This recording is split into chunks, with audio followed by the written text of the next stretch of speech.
अस्सलाम वालेकुम ख़वातीनो हज़रात। आज की पॉडकास्ट के साथ आपकी खिदमत में हाजिर हूँ।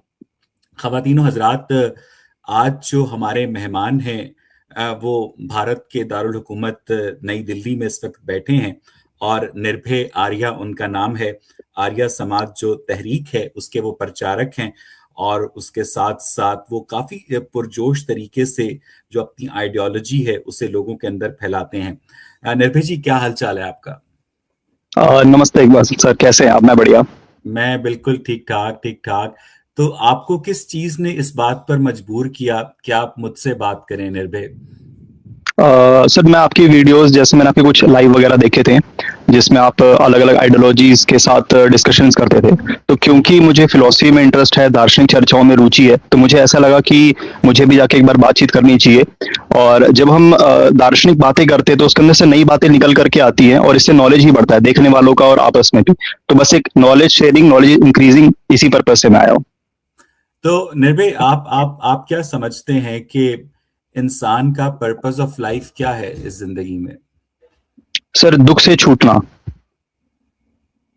जितनी भी फिलोसफीज बनी हुई हैं उन सबका जो मूल आधार है, इवन जो वैदिक धर्म है जिसको हम मानते हैं, उसका भी यही आधार है। हमारा ये बिलीफ है कि जो बॉडी के अंदर जो सोल होता है, जो जीव होता है, उसका जो स्वाभाविक इच्छा है जो कभी भी चेंज नहीं हो सकता, वो है दुख से छूटना। तो हम जो भी प्रयास करते हैं, जो भी एक्टिविटी करते हैं, इवन माइन्यूट से माइन्यूट एक्टिविटी भी हम करते हैं, उसका पर्पस होता है दुख से छूटने का।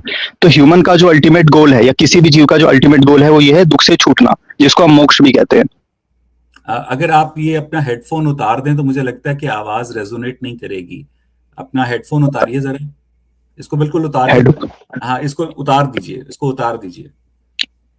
फिर मतलब जो मेरी आवाज है वो ठीक से नहीं आ पाएगी शायद। आएगी सर, आप बेफिक्र हो जाएं। अब इसको उतार दें। अब आपको आवाज आ रही है? अब आपको आवाज आ रही है? जी जी। थोड़ा सा मेरी ऊंचा आवाज आ बोलिए। रही है आपको क्लियर? जी जी, बिल्कुल क्लियर आ रही है। वो जो डिस्टॉर्शन है ना, वो इसी आवाज से होती है। अब जरा दोबारा बोलिएगा। जी जी, मेरी आवाज आ रही है क्लियर?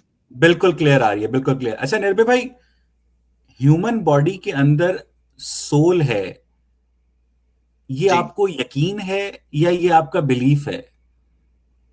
सर, ये मुझे यकीन है। और ये यकीन आपको कैसे हुआ, निर्भय? सर, इसके पीछे एक लॉजिक आता है, और वो ये है कि जड़ के योग से चेतनता नहीं आती।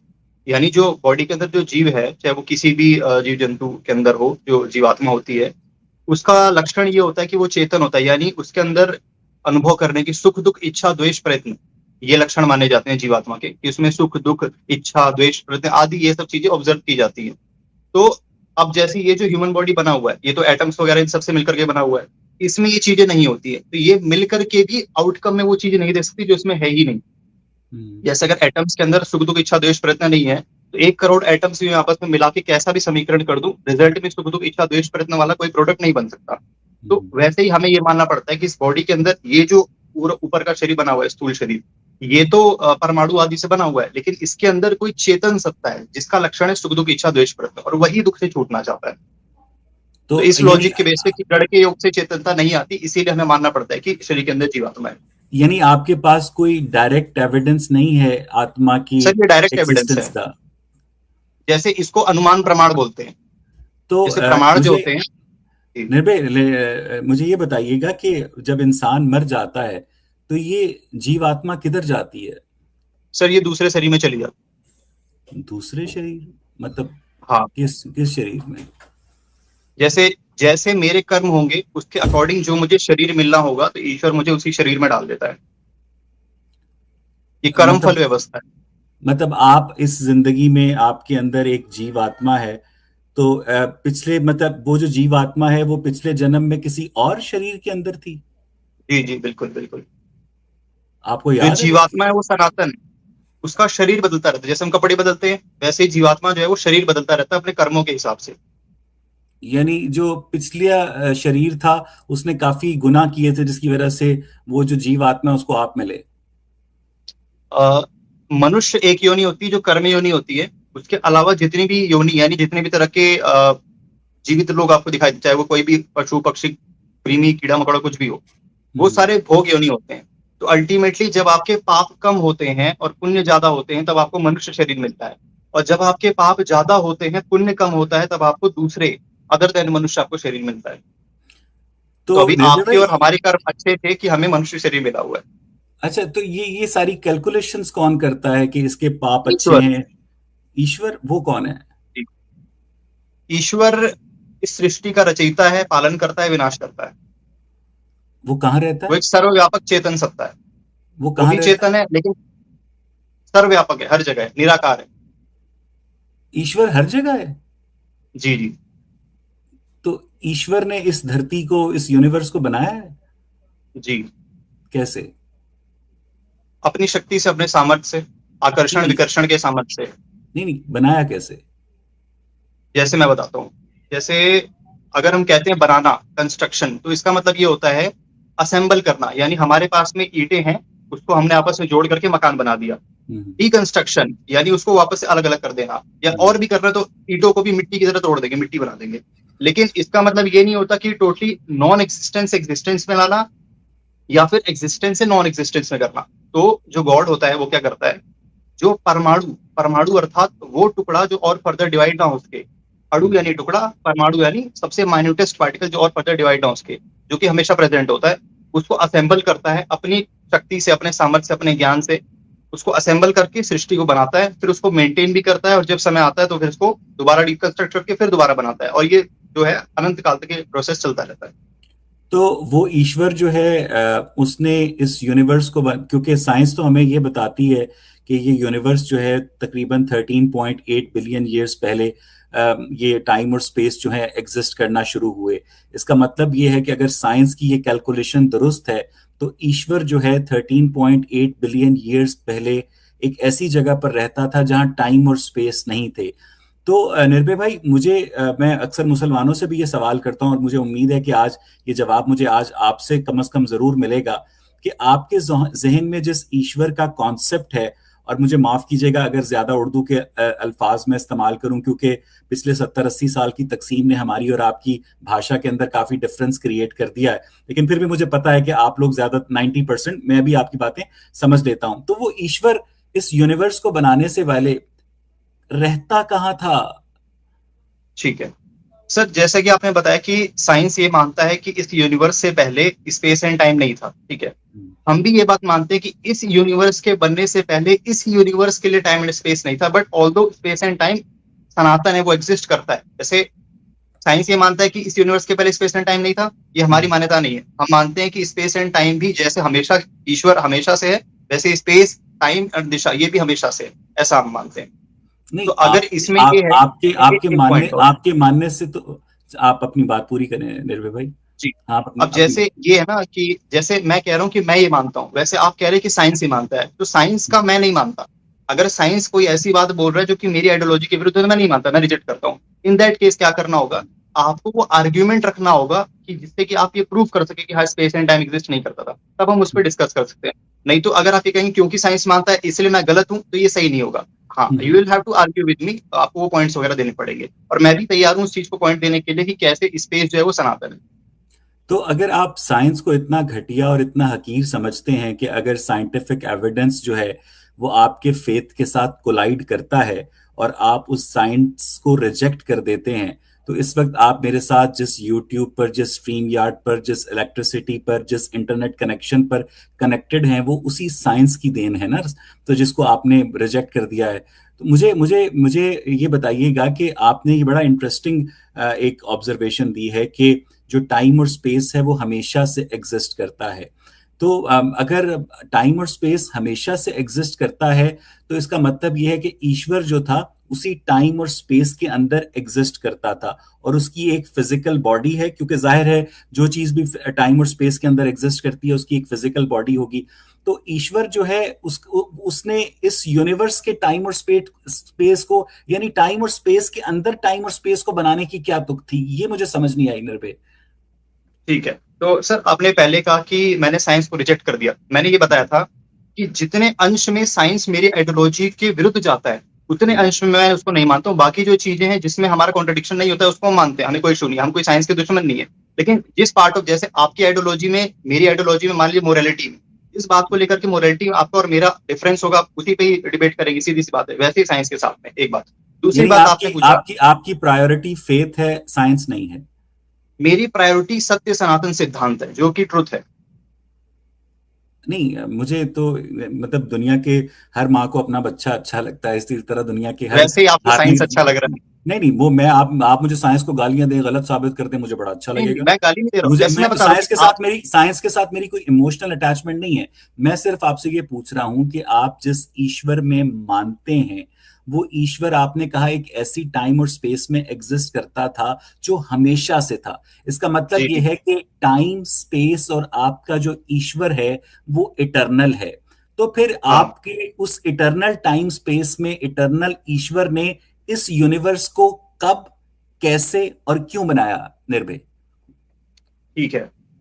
तो कब कैसे बनाया वो मैंने आपको बताया कि असेंबल करके बनाते हैं, ठीक है, एक बात। क्यों बनाया और कब से बना रहे हैं, इसका मैं असेंबल आपको बताता हूँ। किस चीज को असेंबल किया आप? ईश्वर ने, ईश्वर को थोड़ी देर मिस्त्री? पहले आपको बताया था ना कि परमाणु जो होते हैं उनको असेंबल करके जैसे कोई भी चीज बनाई जाती है, वैसे ईश्वर ने सृष्टि बनाई, मैंने बताया था नहीं आपको अभी। नहीं, आपके ईश्वर ने इस यूनिवर्स को क्योंकि ये यूनिवर्स तो अभी तक असेंबल ही नहीं हुआ है। ये यूनिवर्स तो अभी तक असेंबल हुए जा रहा है, एक्सपैंड किए जा रहा है। अभी तक आपका ईश्वर जो है काम पे लगा हुआ है, ठीक है? अभी तक इस इसे यूनिवर्स की जो मेंटेनेंस कहते creation- हैं। अच्छा, मेंटेनेंस कहते हैं। अच्छा, इस यूनिवर्स को बनाने के लिए आपके ईश्वर ने रॉ मटेरियल्स कहाँ से हासिल किए, दोस्त? वो सनातन है सर, वो हमेशा से थे। अच्छा, रॉ मटेरियल्स भी हमेशा से थे? जी जी। सही। ये तो आप कुछ अजीब सा ही कर दिया, क्योंकि आप जिस्म के अंदर जितने 15-16 बायो एलिमेंट्स पाए जाते हैं वो हमेशा से नहीं थे। वो स्टार्स की कोर के अंदर सुपरनोवा होने के नतीजे में वो बकायदा पैदा हुए हैं, जमीन पर सर डिस्पर्स हुए मैंने हैं, क्योंकि परमाणुओं को मुझे बोला है। वो क्या होता है? परमाणु जैसे कि मैंने आपको बताया कि इस सृष्टि में जितनी भी चीजें, चाहे आप किसी को भी चाहे बॉटल है, बॉटल को ले लीजिए, ठीक है, आप इसको टुकड़ों में तोड़ेंगे, इसको कोई भी टुकड़ा होता है उसको बोलते हैं अणु।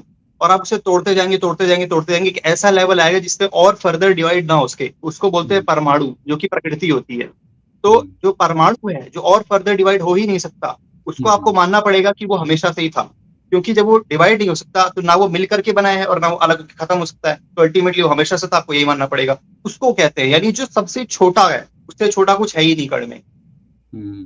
तो ईश्वर ईश्वर जो है हमारी बातें सुनता है, हमारे मामलात में मुदाखलत करता है? हमारी बातें जानता है, और सृष्टि को चलाने के लिए न्यायकारी ढंग से जितना इंटरफेयर करना चाहिए उतना करता है, अन्यायकारी ढंग से नहीं करता, यानी जो उसने नियम सेट कर दिए सृष्टि में उसके विरुद्ध नहीं करता। मतलब किन चीजों में वो इंटरफेयर करता है? प्रेयर सुनता है? जैसे अब, जैसे मैं बताता हूँ, जैसे अभी सृष्टि चल रही है, ठीक है, तो ये जो सृष्टि चल रही है ये विदाउट ईश्वर के इंटरफेरेंस नहीं चल रही, वरना ये सारी व्यवस्था ही नहीं होती।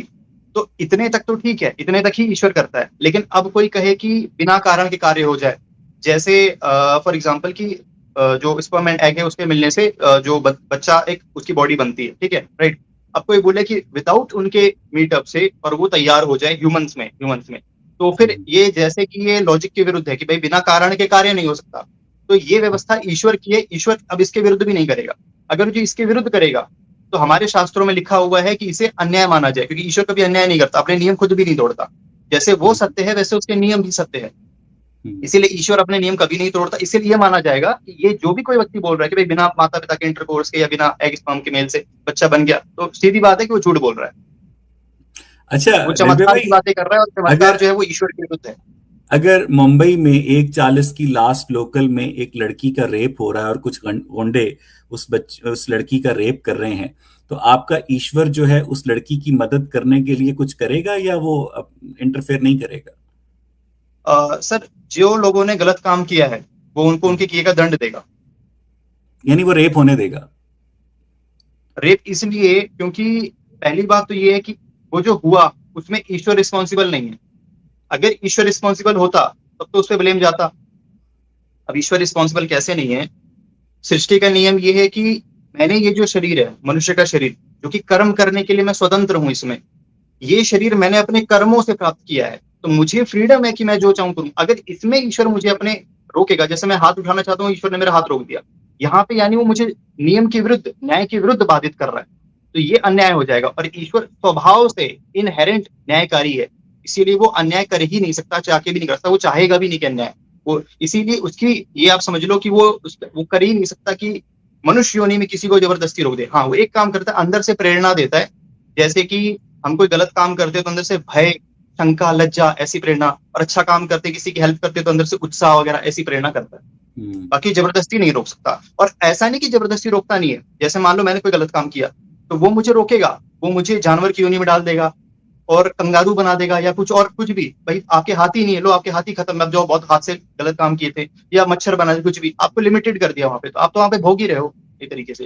तो लिमिटेड भी करता है लेकिन बिना कारण के नहीं, जब कर्म होगा तब। अगले जन्म में जो जानवर के अंदर रेपिस्ट की रूह जाएगी तो उस जानवर को याद होगा कि मैंने पिछले जन्म में मुंबई की 1:40 की लास्ट लोकल में एक लड़की का रेप किया था और इसी जुर्म में ईश्वर ने नहीं याद होगा, तो फिर उसको किस, फिर तो वो कुछ सजा तो वो होती है ना जो याद हो, जो आपको पता हो।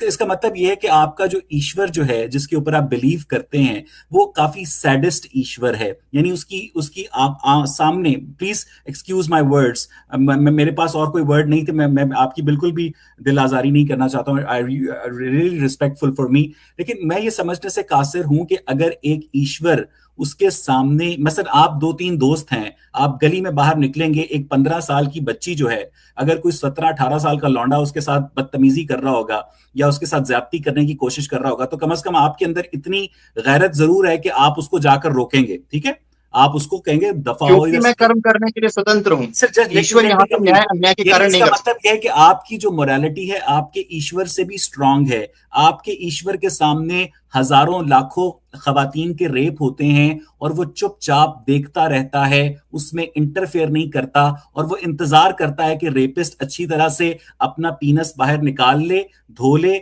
मर जाए बूढ़ा होकर, और उसके बाद मैं इसकी जीवात्मा को अगले जन्म में जानवर बनाऊंगा। वाह, ठीक है, मैं आपको जो समझाता हूँ इसको मैं क्रॉस क्वेश्चन से समझाता हूँ। ये बताइए, जंगल में शेर जो है वो हिरण का शिकार करके खाता है, ठीक है, ये उसकी डाइट है।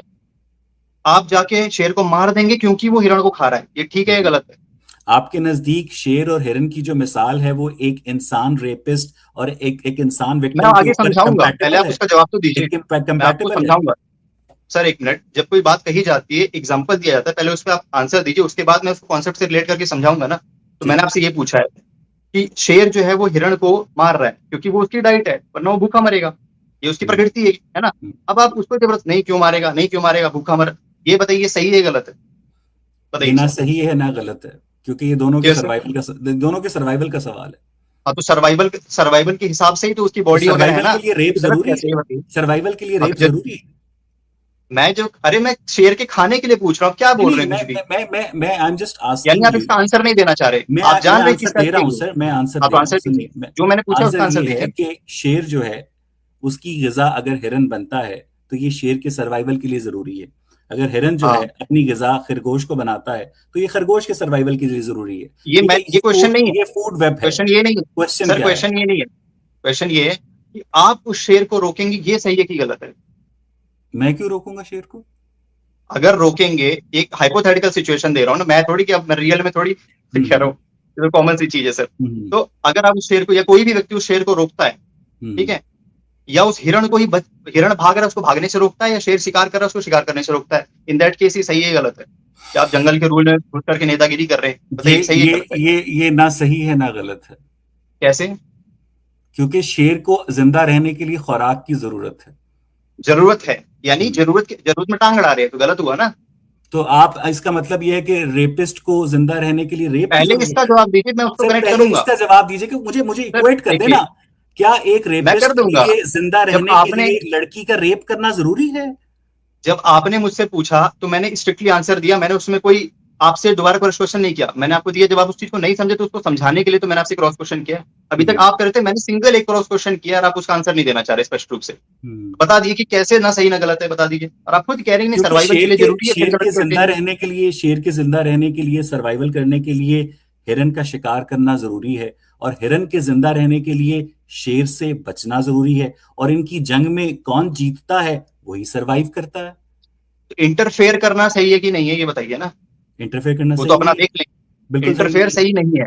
यानी आपने मान लिया, यानी रुकिए, अब इसी रुकिएगा, यानी आप इंसान है, ह्यूमन है, ह्यूमन होते हुए भी आपके सामने एक जानवर दूसरे जानवर को फाड़ करके खा जा रहा है, ठीक है, वो एक जैसे RAPE हुआ, ठीक है, उसको एक पॉइंट ऑफ दुख हुआ, मेंटल एंड फिजिकल, ठीक है, उससे तो बहुत भयंकर दुख है कि किसी को उसके सामने, उस कबीले के सामने मार घूर के फाड़ फूड़ के खा जाओ, ठीक है, एक बात। दूसरी बात, तो भी आप मान रहे कि एज अ ह्यूमन, आपने बोला था ना कि एज अ ह्यूमन और गॉड मोरालिटी वाला, वही मैं समझा रहा हूँ कि एज अ ह्यूमन आप मान रहे हैं कि ऐसी भी चीजें होती हैं जिसमें बीच में इंटरफेयर करना सही नहीं है, let them do whatever they are doing, ठीक है, तो आपने एक्सेप्ट किया कि ऐसी कंडीशंस भी हो सकती हैं, एक बार। तो यानी कि अगर मैं आपको कोई कंडीशन दूंगा तो आपको उस कंडीशन को भी मानना पड़ेगा, अगर वो ठीक बैठती है तो, ठीक है।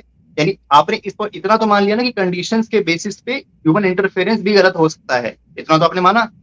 अब इस मिसाल को उस लड़की के रेप के साथ जरा इक्वेट कीजिए। मैं कनेक्ट करूंगा ना, मैं सर समझा रहा हूँ ना, प्लीज पहले आप प्लीज ये करिए। मैं आई एम आपने डाइंग के आप किस तरह से रेपिस्ट को शेर के साथ और रेप होने वाली लड़की को हिरन के साथ इक्वेट करके उस रेप को जस्टिफाई करेंगे ताकि आप अपने एक हाइपोथेटिकल ईश्वर को जस्टिफाई कर सकें। जो मैंने नहीं कहा आप उसे अपनी मर्जी से मत नहीं, बोलिए, गलत मैं तो बात है। पूछ रहा हूं कि आप शेर और हिरन की एग्जाम्पल दे रहे हैं एक ट्रेन के अंदर रेप तो करने वाले आपने ये क्यों रेपिस्ट जो बोला कि मैं दोनों इक्वेट इंसान हैं। करूंगा, आप आपने आपकी ये क्यों आप, बोला कि मेरे को आपकी जस्टिफाई आपकी करूंगा। बेसिक आपका जो बेसिक एजम्पशन है वो गलत है। शेर एक अलग स्पीशीज है, हिरन एक सर मैं अलग समझ गया, let species. Me speak. Let me complete sir, let me complete. मुझे एक दूसरे को टोकेंगे, बात का मजा नहीं आएगा, मैं बात करके चुप कर जाऊंगा। आई वुड लव टू, आप मेरे गेस्ट हैं।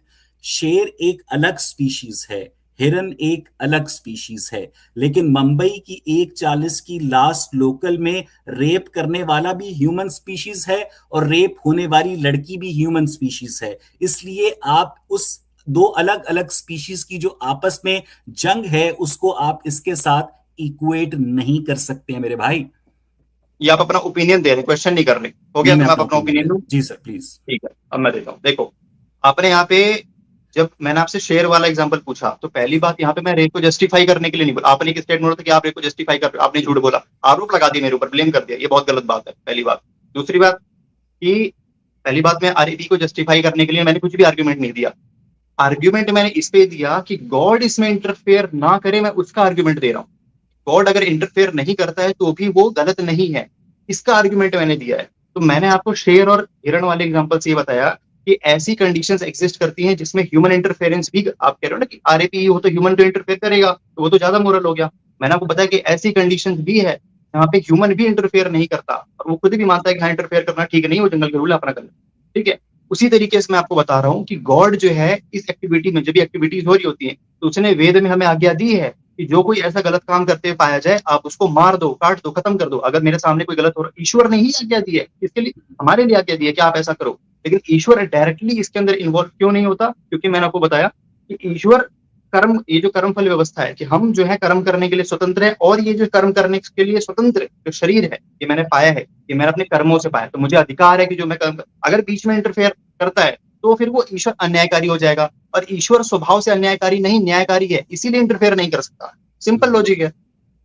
इसका मतलब यह है कि उस मुंबई की 1:40 की लास्ट लोकल में जब एक लड़की का रेप हो रहा है और कुछ गुंडे उसका रेप कर रहे हैं तो आपका जो ईश्वर है वो इंटरफेयर नहीं करता है। लेकिन उसके बाद जब वो मर जाता है रेपिस्ट, तो इसका मतलब यह है कि वो उस रेपिस्ट को अगले जन्म में किसी मनहूस जानवर के शरीर में ले जाता है। ठीक है, मुझे ये बताइएगा कि वो जो जंगल के अंदर हिरन शेर का शिकार करता है और आपने इस पूरी एग्जाम्पल को इक्वेट किया इसके साथ, तो उस शेर को भी अगले जन्म के अंदर किसी मनहूस जानवर के शरीर में डाल देगा कि इसने वो अपने भोग क्यों सर्वाइवल नहीं के है? लिए हिरन का शिकार किया था। वो भोग क्यों नहीं है सर? वो क्या होता है? भोग योनि ऐसा होता है, जैसे मैंने थोड़ी देर पहले भी आपको बताया था कि दो प्रकार की योनि होती है। होती है कर्म वाली योनि, जिसमें हम कर्म करने के लिए स्वतंत्र होते हैं, ठीक है, हमें कोई बाधा नहीं होती, वो होती है मनुष्य की योनि। अदर देन मनुष्य की जितनी भी योनियां होती हैं, यानी जितने भी प्रकार के जीव जंतु होते हैं अदर देन ह्यूमंस, वो सारे भोग योनि होते हैं, यानी वो अपने कर्म को के फलों को ही भोग रहे होते हैं, ऐसा है। तो इसका मतलब यह है कि आपका ईश्वर जो है एक लड़की के रेप को होते देखता रहता है, उसमें इंटरफेयर नहीं करता।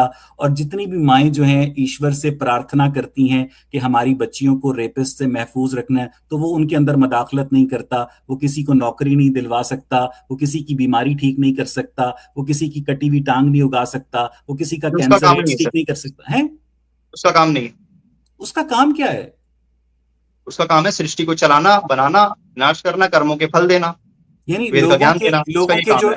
लोगों के जो डायरेक्ट मसाइल हैं और ये सारी बातें, ईश्वर की ये सारे कैरेक्टरिस्टिक्स आपको किसने बताए हैं कि उसका काम हमें ये वेद से है? प्राप्त हुए हैं।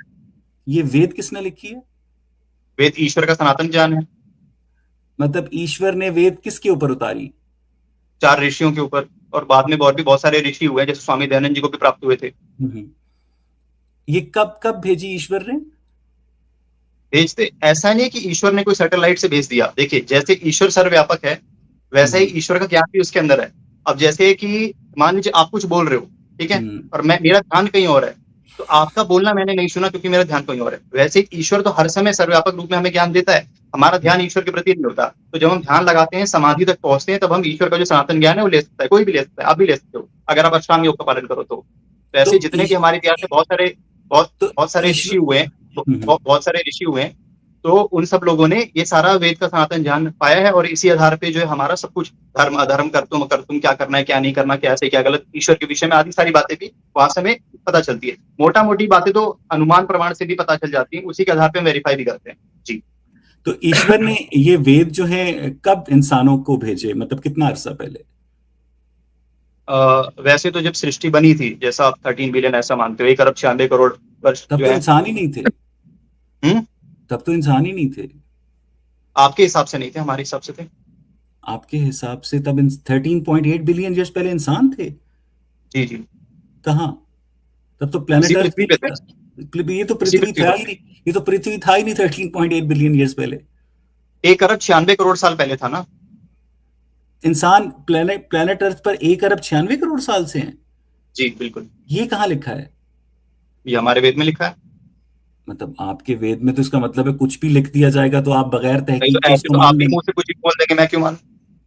तो हमारे आप पास तो बोलते नहीं अपने मुंह से, मैं क्यों मानूं? हमारे पास तो कैम्ब्रियन एक्सप्लोजन्स के फॉसिल एविडेंस मौजूद है ना, कि किस तरह से क्या एवोल्यूशन हुआ एविडेंस है? इस प्लेनेट अर्थ पर। आपने नहीं क्या देखे? एविडेंस है? आपने तो नहीं जितने देखे? एविडेंस है, नहीं मैंने नहीं देखे। अच्छा, मुझे मुझे लग रहा है कि वाकई आपने नहीं देखी। अच्छा, इंसान इस प्लेनेट अर्थ पर 1 अरब 96 करोड़ साल से मौजूद हैं, और उस जी 1 अरब 96 करोड़ साल में जो वेद हैं वो 3,000 साल पहले ईश्वर ने भेजे। नहीं, ऐसा तो मैंने बोला ही नहीं, तो आप बोल रहे हैं, मैं नहीं मानता आपकी मैं बोली हुई पूछ बात रहा हूँ को। मैं तो पूछ रहा हूँ कब नहीं भेजे नहीं, थे? जब देखिए आप समझिएगा इस बात को। हाँ। जब एक उत्तर दे दिया, जब मैंने बोल दिया कि 1 अरब 96 करोड़ साल पहले से इंसान है, उनको वेद का ज्ञान दे रखा था आदि सृष्टि में 4 ऋषियों को, तो उसके बाद फिर आप ये बीच में बोल रहे हैं, क्या मतलब हो गया? नहीं है ना, नहीं, ये तो अपनी इंटरप्रिटेशन डालना जैसी बात हो गई। मैं तो आपसे ये पूछ रहा हूँ कि ये जो वेद हैं, ये ऑस्ट्रेलिया में जो इंसान बसते हैं, जो चिली में, अर्जेंटीना में, रशिया में, उन तक ये ज्ञान क्यों नहीं पहुंचा? इंडिया में क्यों उतरा? पहुंचा था, क्या, पहुंचा था। कैसे? कैसे? फिर उन्होंने खो दिया ना उस ज्ञान को, उससे हट गए। मतलब किसी अलमारी में रखा था उन्होंने? नहीं, आपको याद करना होता है कोई चीज। जैसे आपको कैसे पता कि आपका नाम अवैस इकबाल है? हम्म। आपके माता पिता ने बोला ना कि आपका नाम बेटा अवैस, बेटा ऐसे करके वो शुरू में बोलते होंगे, तो आपको बचपन से सुनते सुनते आपको हियरिंग आपको पता है, फिर आप कॉपी किताब में लिखते आ रहे हो, आपके आधार कार्ड में है ना। शुरू कैसे हुआ? हियरिंग वगैरह से शुरू हुआ। अब मान लो कुछ भी हुआ, आपके डॉक्यूमेंट वगैरह लॉस्ट हो गए, आप भूल गए कि मेरा नाम अवैस इकबाल है, और आपको किसी ने और ने चिंटू मिंटू या कुछ भी नाम दे दिया, तो फिर आपको वही लगेगा कि मैं वो हूँ। ऐसी धीरे धीरे चीजें चेंज होती रहती। ऐसे बहुत सारे समुदाय हैं इंसानों के, जो कि वेद ज्ञान जिनको पास था, ऋषियों ने दिया, लेकिन वो उससे उन्होंने उससे भटक गए, भट गए। ऐसी चीजें उनके साथ हुई, इसलिए आजकल कई सारे आदिवासी कम्युनिटीज देखेंगे जो जंगल वगैरह में ऐसे रहते हैं, तो ये भी है। तो मुझे ये बताइएगा दोस्त कि सिर्फ इंडिया के लोगों ने जो ईश्वर का ज्ञान था उसको प्रिजर्व किया, और बाय चांस पूरी दुनिया के लोगों से वो ज्ञान गुम गया? इसको ऐसे लेंगे सर कि जैसे मान लीजिए कि मान के चलते इंडिया ने प्रिजर्व भी नहीं किया होता, ठीक है, पाकिस्तान ने किया होता, ऑस्ट्रेलिया ने किया होता, तब यही सवाल आप पूछते कि मैं ऑस्ट्रेलिया में बैठा था और आप कहते क्यों नहीं रहे भाई, आपके ऑस्ट्रेलिया वालों ने प्रिजर्व कर लिया, बाकी क्या ऐसे फालतू घूम रहे थे? तब आप ये सवाल मुझसे तो ये सवाल हर जगह तब भी आएगा। अब भैया, अब जो इंसान थे कर्मठ थे, वो धर्म को ज्यादा वो थे, ऋषियों की संख्या ज्यादा थी, अपने कर्मठ से अपनी तपस्या से उठे, तो वेद ज्ञान टिका हुआ था। वो लोगों ने छोड़ दिया, वो अपनी ऐशो आराम अय्याशी और फालतू धर्म के चक्कर में पड़ करके उन्होंने त्याग दिया। तो ये तो अच्छा, ह्यूमंस के अपने ऊपर होता है। आपकी मुसलमानों के साथ काफी आइडियोलॉजी मिलती जुलती है। मुसलमानों का भी ये मानना है कि हमारा उनसे बहुत पहले, विरोध सर है। लेट मी कंप्लीट सर, आप जब बात करते हैं मैं बीच में नहीं बोलता हूँ, कम ठीक से कम ठीक। अगले बंदे को बोलने तो दिया करें। हाँ सही बात, सही। मुसलमानों का ये मानना है कि उनका जो कुरान है वो उनके अल्लाह ताला की वाहिद अनएडल्टर्ड बुक है, और उससे पहले की सारी किताबों में एडल्ट्रेशन हो गई है, मिलावट हो गई है। और आपका भी कहना है कि जो ईश्वर ने एक अरब, लेकिन आज तक इस पॉडकास्ट के प्लेटफॉर्म पर किसी ने मुझे आकर ये नहीं कहा कि इस प्लैनेट अर्थ पर इंसान जो है 1 अरब 96 करोड़ साल से आबाद हैं, क्योंकि ये साइंस की दुनिया में एक अनएक्सेप्टेबल बात है। क्योंकि कैम्ब्रियन एक्सप्लोजन के नतीजे में जो मल्टी सेलुलर ऑर्गेनिजम्स हैं वो 55 करोड़ साल के बाद इवॉल्व होना शुरू हुए हैं, और इंसानों की उम्र जो है वो 3 लाख साल से ज्यादा नहीं है। लेकिन हो सकता है कि आपके वेद ठीक हो और साइंस गलत हो, क्योंकि साइंस तो अपने आप को करेक्ट करती रहती है। लेकिन निर्भय जी, मेरा मेरा मेरा सवाल फिर यही है कि अब आपके जो वेद हैं वो ऑनलाइन इस वक्त इंटरनेट पर तो दस्तयाब होंगे, तो पूरी दुनिया के अंदर जो 8 अरब 30 करोड़ इंसान बसते हैं, ह्यूमन बींग्स बसते हैं, आपके वेद पढ़कर वो उस ईश्वर के पैगाम की तरफ क्यों नहीं आते हैं? वो सारे उस वेद के ऊपर अमल क्यों नहीं करते हैं? क्या उस वेद के मैसेज के अंदर कोई ऐसी, मसलन जापान के जो लोग हैं उनकी जिंदगियों में वेद के बगैर क्या कमी है? देखिए, ऐसा है कि अगर कोई व्यक्ति सुखी है, ठीक है, यानी धर्म के रास्ते पर है, प्रगतिशील है, उसमें प्रगति का मतलब ये भी होता है कि प्रगति के नाम पे वो विनाश कर रहे हो, एक अलग बात है। लेकिन अगर व्यक्ति के अंदर कोई भी धार्मिक लक्षण दिखता है तो उसका आधार हमें वेद को ही मानना पड़ेगा कि वो जो उनकी सोसाइटी के अंदर, उनके कल्चर के अंदर जो अच्छाई वो कहीं ना कहीं से ले रहे हैं, तो वो कहीं ना कहीं वो वेद से ही है। जो पहले उनके पास वेद ज्ञान था उसी का ही वो परंपरा से आज भी वो ज्ञान कहीं ना कहीं रूप से उनके, वो मंत्र के रूप में नहीं है लेकिन अर्थ के रूप में, उनकी खुद की चाइनीज जापानीज भाषा के रूप में कहीं ना कहीं आज भी वो है, जिसको फॉलो करते हुए वो आज भी इस तरीके से ग्रोथ करते हैं या जो भी करते हैं अच्छे से लिविंग कर पाते हैं। और जो उल्टा है, चाहे भारत के अंदर ही क्यों ना हो, भारत के अंदर भी तो बहुत सारे जो लोग हैं, भारत के अंदर सारे लोग न वेद पढ़े हैं न वेद जानते हैं, ऐसा भी है ना।